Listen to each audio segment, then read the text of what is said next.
আসসালামু আলাইকুম। আমি আমার জীবনের বাস্তব অভিজ্ঞতা ও রিয়েল হিস্টোরি নিয়ে তৈরি প্রতিটি ভিডিও আপনার উপকারে আসবে। তাই ইসলামিক ভিডিও পেতে ফলো দিয়ে সাথে থাকুন। ইসলামী আদর্শ জীবন। আমি জুয়েল রানা। মনে করি কৃত্রিম বুদ্ধিমত্তা এআই প্রযুক্তির ব্যবহার এবং এর মাধ্যমে তৈরি বিজ্ঞাপনগুলো মানুষের মনস্তত্ত্ব ও নৈতিকতায় গভীর প্রভাব ফেলে, যা প্রায়ই ইসলামের মৌলিক আদর্শ ও জীবনবোধের পরিপন্থী। প্রযুক্তিগত দিক দিয়ে এআই একটি নিরপেক্ষ টুল হলেও এর প্রয়োগ ও বাজারজাতকরণ প্রক্রিয়া মানুষকে বস্তুবাদের দিকে ধাবিত করে। ইসলামিক দৃষ্টিকোণ থেকে এর নেতিবাচক দিকগুলো নিচে গুছিয়ে বিশ্লেষণ করা হল। ১.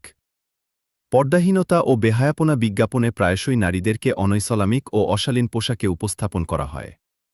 ইসলামে পর্দার বিধান অত্যন্ত কঠোর, যা সমাজকে নৈতিক অবক্ষয় থেকে রক্ষা করে।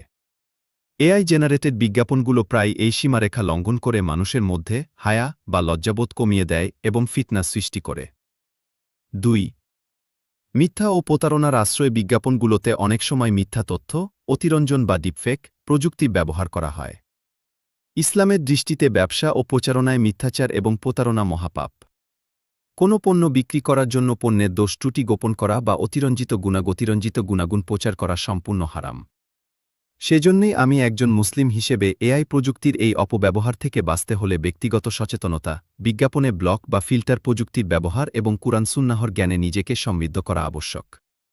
কোনো প্রযুক্তিকেই ইসলাম পুরোপুরি বর্জন করতে বলে না, বরং তার ব্যবহারিক নৈতিকতা এবং ইসলামিক এথিক্স মেনে চলার ওপর জোর দেয়।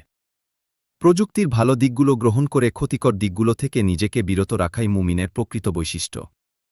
আমি ব্যক্তিগতভাবে কেমন বান্দা? আপনার মন্তব্য জানাতে